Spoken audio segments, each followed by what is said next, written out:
Welcome back to my channel. आज है हमारा बालाजी में डे 4। तो हम एक्सप्लोर करने निकले हैं बालाजी की मार्केट। और मार्केट के साथ ही साथ यहाँ पे एक बहुत बड़ा सा हनुमान जी का मंदिर है जो एक धर्मशाला के अंदर में है, लेकिन नॉर्मल श्रद्धालुओं के लिए वो मंदिर हमेशा खुला रहता है। तो हम उसी मंदिर को एक्सप्लोर करने जा रहे हैं और साथ में हम आपको दिखाएंगे राजस्थान की मार्केट, जो यहाँ की बहुत फेमस मार्केट है। यहाँ पे क्या क्या चीज़ें बहुत फेमस हैं वो भी मैं आपको बताऊंगी, तो जिससे आप कभी आएँ तो आपको यहाँ आने में कोई भी असुविधा ना हो। ये मंदिर बालाजी के मंदिर से लगभग 100 मीटर की रेंज में होगा और ये एक होटल है, मतलब रेस्टोरेंट टाइप का, जिसके अंदर एक ट्रस्ट ने इस मंदिर का निर्माण किया है। तो रास्ते में आपको ये 2-3 भोजनालय जो है वो आपको मिलते हैं खाना खाने के लिए, और मेरे ख्याल से यहाँ पे धर्मशाला भी है, तो आप स्टे भी कर सकते हैं यहाँ पे। तो आप जैसे ही आगे की तरफ एंटर करते हैं तो इस मंदिर का मैं आपको बता दूँ कोई चार्ज नहीं है, कोई एंट्री फीस या ऐसा कुछ नहीं है, या ऐसा नहीं है कि जो यहाँ रह रहे हैं सिर्फ वही इसका दर्शन करते हैं। आए हुए सारे श्रद्धालु इस मंदिर का दर्शन करते हैं।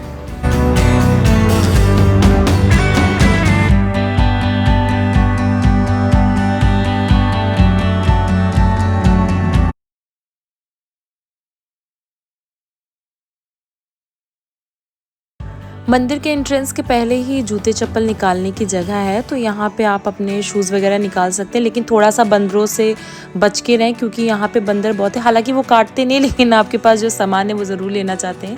सबसे पहले यहाँ पे मंदिर पड़ता है शनिदेव का पंचमुखी मंदिर है, और इस मंदिर के ठीक सामने से जो वो भगवान जी के मंदिर हैं और जो पूरी वो कलाकृतियाँ दिखाई गई हैं वो यहाँ से हनुमान जी की ये बहुत बड़ी प्रतिमा यहाँ पे बनाई गई है। इतनी बड़ी है कि मैं आपको क्या बताऊँ, देख के उनका रूप इतना सुंदर लगता है।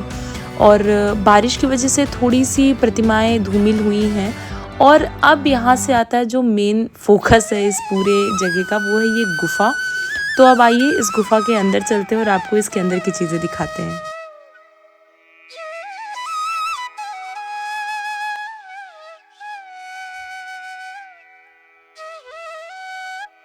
इस मंदिर के प्रांगण में एक गुफा बनाई गई है और इस गुफा के अंदर भगवान के अलग अलग रूपों का और हर एक चीज़ में रामायण की जो कुछ प्रतियां हैं उनको दिखाया गया है। तो आइए आपको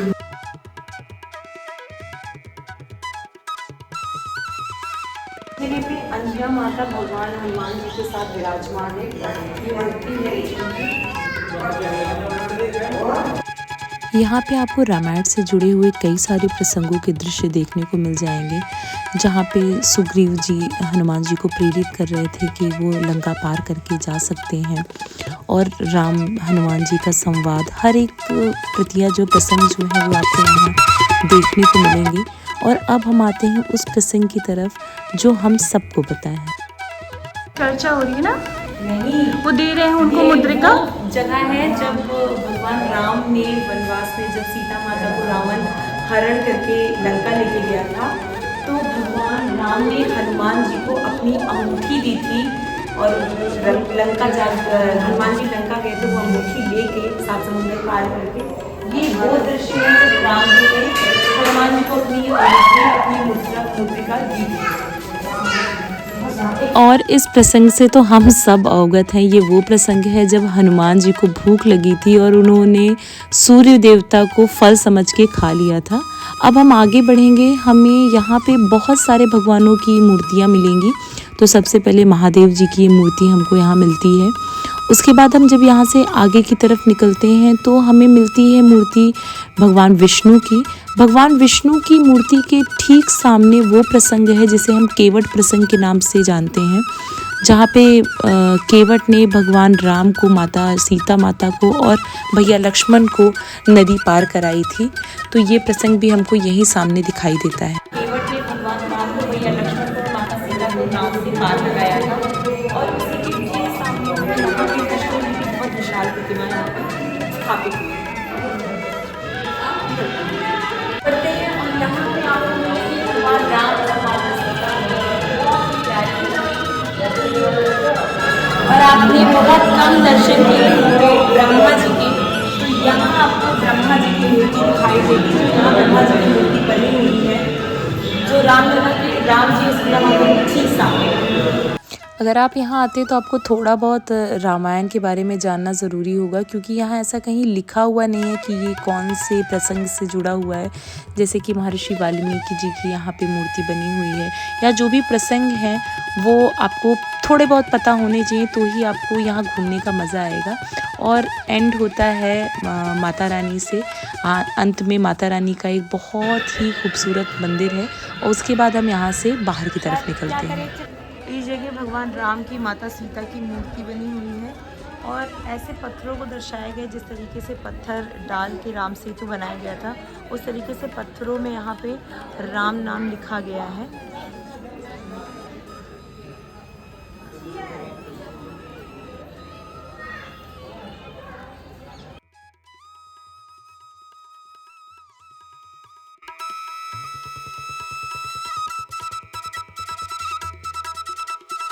यहाँ पे पूरा वो आर्टिफिशियल पहाड़ जैसा बनाया गया है। इतना सुंदर इस प्लेस को कर दिया गया है ना कि लोग घूमने के लिए आते हैं। अच्छा, पीछे से वहाँ पे सीढ़ी दी गई है ऊपर जाने के लिए, साफ़ सफाई करने के लिए। अभी आपको ये थोड़ा सा इस तरीके से इसलिए दिख रहा होगा क्योंकि यहाँ बहुत ज़्यादा बारिश हो रही है राजस्थान में। मतलब लगभग हर जगह तो बाढ़ की हालात हो गए हैं, और हर तीसरे घंटे पे हमें अल्टीमेटम मिलता है कि बारिश बहुत तेज़ होने वाली है। और जब से हम आए यहाँ से बारिश ही हो रही है। ये मूर्ति इतनी बड़ी है कि हम अभी भगवान जी के सिर्फ पैर तक ही आ पाए, और मूर्ति का विस्तार आप देखिए कितना बड़ा है। तो अभी तो हम यहीं तक हैं, और अब चलते हैं हम मार्केट की तरफ, और मार्केट एक्सप्लोर करके आपको दिखाते हैं। जैसा कि मैंने आपको पहले बताया कि ये राजस्थान की मार्केट है, तो यहाँ पे राजस्थानी मोजड़ी, राजस्थानी पर्स, राजस्थानी ड्रेसेस, हर एक चीज़ आपको यहाँ देखने को मिलेंगी। वो राजस्थान का कंप्लीट टच जो है वो आपको यहाँ देखने को मिलेगा। बाकी वो दुकानें जो हर धार्मिक स्थान पे होती हैं, जहाँ से आप धार्मिक कंगन, धार्मिक कड़े, भगवान जी की प्रतिमाएं, दिए बाती, ये सब चीज़ें ले सकते हैं। तो वो यहाँ पे आपको बहुत सारी दुकानें मिल जाएंगी जो आप एक्सप्लोर करके अपने हिसाब से ले सकते हैं। यहाँ पे राजस्थानी घाघरा चोली, राजस्थानी दुपट्टे, बच्चों के कपड़े राजस्थानी लुक में इतने प्यारे प्यारे थे कि मैं आपको क्या बताऊँ। अलग अलग डिफरेंट कलर में, डिफरेंट फैब्रिक में थे। तो आप यहाँ से वो भी चीज़ें देख सकते हैं।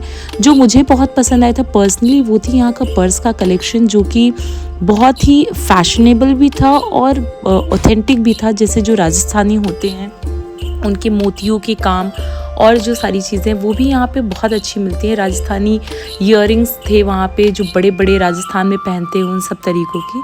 तो आप वो चीज़ यहाँ से ज़रूर एक्सप्लोर करें। और ये मार्केट बिल्कुल 100 मीटर पे है बालाजी से, तो ऐसा नहीं कि आपको कहीं बहुत दूर जाना पड़ेगा। जहाँ पे आपके धर्मशाला या होटल आपने लिया होगा उसके पास में ही आपको ये सारी चीज़ें मिल जाएंगी।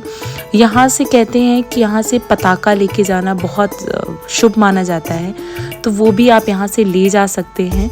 तो आप चाहें तो यहाँ मार्केट एक्सप्लोर ज़रूर कर सकते हैं। आपको बहुत अच्छी अच्छी चीज़ें और रीज़नेबल प्राइस पे मिल जाएंगी। कोई बहुत ज़्यादा हाई प्राइस नहीं है यहाँ पे चीज़ों का।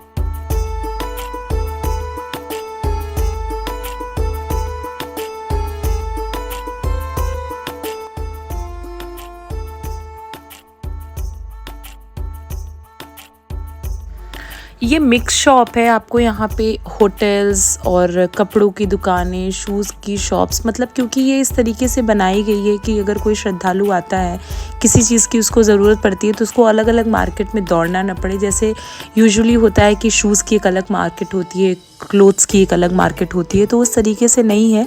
इसको आप एक हिसाब से काइंड ऑफ हाट बाज़ार कह सकते हैं। ये वो पताका है जो मैं आपसे कह रही थी, जो हम घरों में लगाते हैं। तो यहाँ का नियम है कि जो बालाजी से जाता है वापस, तो वो यहाँ से एक पताका लेके ज़रूर जाता है अपने घर पे लगाने के लिए। और हमने ना ये मार्केट एक्सप्लोर करते टाइम हमने एक शॉप एक्सप्लोर की थी, जहाँ से आप बालाजी की अगर आपको अच्छी क्वालिटी में पिक्चर्स चाहिए तो वो आपको उस शॉप पे मिल जाती है। अभी मैं आगे आपको वो शॉप भी दिखाऊंगी। ये है वो शॉप जहाँ पे आपको बालाजी की और भी भगवानों की काफ़ी अच्छी क्वालिटी में मूर्तियाँ मिल जाएंगी। और ये दीवार पे लगाने वाली और ऐसे रखने वाली मूर्तियाँ भी थी। जो लाइट पे चलने वाली मूर्तियाँ थी, जो लाइट जिनमें जलती है। आप देखिए सामने आपको बांके बिहारी की, बालाजी की और खाटू श्याम की आपको मूर्तियाँ दिखेगी। स्पेशली मुझे ये वाली पिक्चर बहुत पसंद आई थी। यहाँ चलते चलते थक गए थे तो मेरी ननद यहाँ पे लस्सी पी रही थी। उसने बताया कि लस्सी बहुत अच्छी, पर मैं लस्सी पीती नहीं हूँ।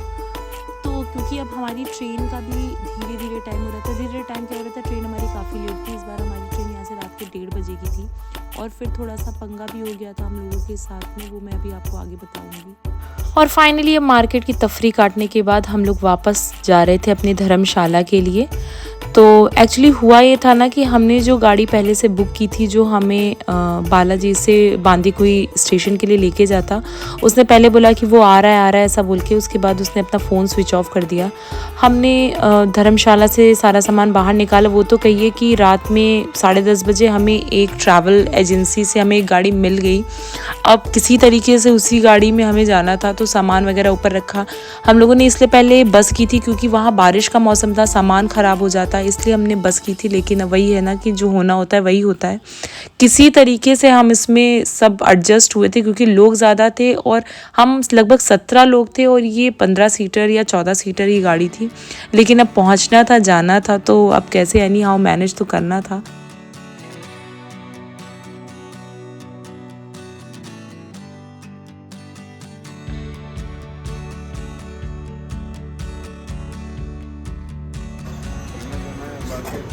और एक केतली और भैया दे गरम वाला, उसको भर के दे देंगे।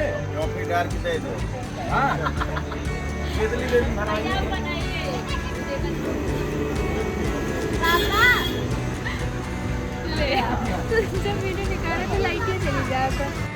इतनी हौच-पौच होने के बाद भी हम टाइम से पहुंचे थे। तो पहले हमने सोचा चाय पीएंगे, इसके बाद स्टेशन पर जाएंगे। हम सब यहाँ बैठ के फिर चाय पिए। एक्चुअली बारिश की वजह से ना किसी की तबीयत ज़रूर ख़राब हो गई थी। किसी को फीवर आ रहा था, किसी को वॉमिट हो रही थी, किसी को सर में दर्द, किसी को बॉडी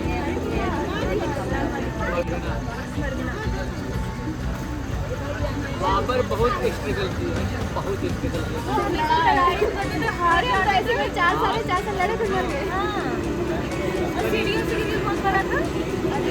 हुमायूं उसका जिंदगी में लड़का था, लड़का हाँ हुमायूं एक ऐसा वो उससे उतर रहा है पढ़ते मर रहे। इसके बाद हम एंटर करते हैं स्टेशन में। वहाँ से बहुत ज़्यादा परेशान हो गए। एक्चुअली पहले हमारी ट्रेन का जो प्लेटफॉर्म था वो नंबर 4 पे था। तो अब इतने सामान के साथ हमारे साथ कुछ बुजुर्ग लोग भी थे, बच्चे भी थे, सब थे। तो उसके बाद हम प्लेटफॉर्म नंबर 4 पे कैसे गए। 4 पे पहुँचने के बाद फिर अब हम वहाँ सेटल हुए क्योंकि हमें कंफर्म था कि प्लेटफॉर्म नंबर 4 पे आ रही, इसलिए हम वापस से काउंटर पे भी पूछा था कि ट्रेन किस प्लेटफॉर्म पे आ रही है। जब हम 4 पे सेटल हो गए तो फिर पता चला कि ट्रेन प्लेटफॉर्म नंबर 3 पे आ रही है। हम वहाँ कंफर्म करने के लिए बोला हाँ ट्रेन जो है प्लेटफॉर्म नंबर 3 पे आ रही है। फिर हम सारा सामान लेके बच्चों को और जबरदस्ती सबको लेके प्लेटफॉर्म नंबर 3 पे गए। जब हम 3 पे गए तब उन्होंने अनाउंस किया कि ट्रेन जो है वो प्लेटफॉर्म नंबर 4 पे आ रही है। अब इतना ज़्यादा रश हो गया तो उसी में मेरे पैर में चोट लग गई, मेरी नानी है उनके पैर में चोट लग गई। एक न्यूज़ और थी जो हमें बाद में पता चली। हमारी ट्रेन कानपुर रेलवे स्टेशन पे लगभग 3.5-4 घंटे खड़ी थी, तो हमें इस चीज़ का आइडिया नहीं था कि क्या हो रहा है। और कुछ रिलेटिव्स का फ़ोन भी आ रहा था तो हमें उसका भी कुछ पता नहीं चला। जब हम घर पहुँचे तो पता चला कि कानपुर रेलवे स्टेशन के पास ट्रैक पे भरा हुआ LPG सिलेंडर रखा हुआ था और साथ में शायद किसी ट्रेन में और पेट्रोल डाल के बॉटल्स डाली गई थी। ब्लास्ट करने का शायद ऐसा कुछ प्लान था। तो पता नहीं ये कौन लोग हैं, क्यों करते हैं नहीं पता। लेकिन हम तो इस चीज़ से बिल्कुल भी, हमें कोई आइडिया ही नहीं था क्योंकि वहाँ पे जब कानपुर पे रेलवे स्टेशन पे गाड़ी रुकी थी तो हमारे किसी भी फ़ोन में सिग्नल ही नहीं था। हम नहीं लिए ये मोबाइल है किसका मोबाइल लिए? दीदी लिए। किसकी मोबाइल? भाभी ना कितनी मोबाइल खबर दिया है हाँ खाली रोगी और तुम्हें कुछ हाथ में आएगा नहीं। शमशान घाट नहीं करना है। कानपुर में 4 घंटे ट्रेन खड़े होने के वजह से ट्रेन हमारी लगभग 6 घंटे लेट हो गई क्योंकि 2 घंटे वो ऑलरेडी लेट चल रही थी। और अब हम लोग इतना ज़्यादा थक गए थे ना कि ऐसा मन कर रहा था कि कहीं बस अब ये सीधे अयोध्या रेलवे स्टेशन पे ही रुके। फिर ये कैंट में आके फिर रुक गई। फिर जैसे जैसे अयोध्या रेलवे स्टेशन आ रहा था ना, ट्रेन इतनी स्लो चल रही थी, मैं आपको क्या बताऊं।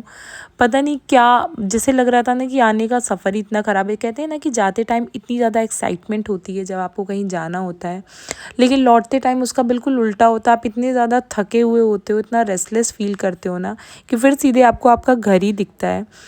फिर भी कैसे कैसे करके हम स्टेशन पे पहुँचे और उसके बाद फिर अपने घर की तरफ हम लोग बढ़े। फिर यहाँ से सब लोग अलग हुए, सब अपने अपने घर की तरफ निकल गए थे। एसपी है कहाँ?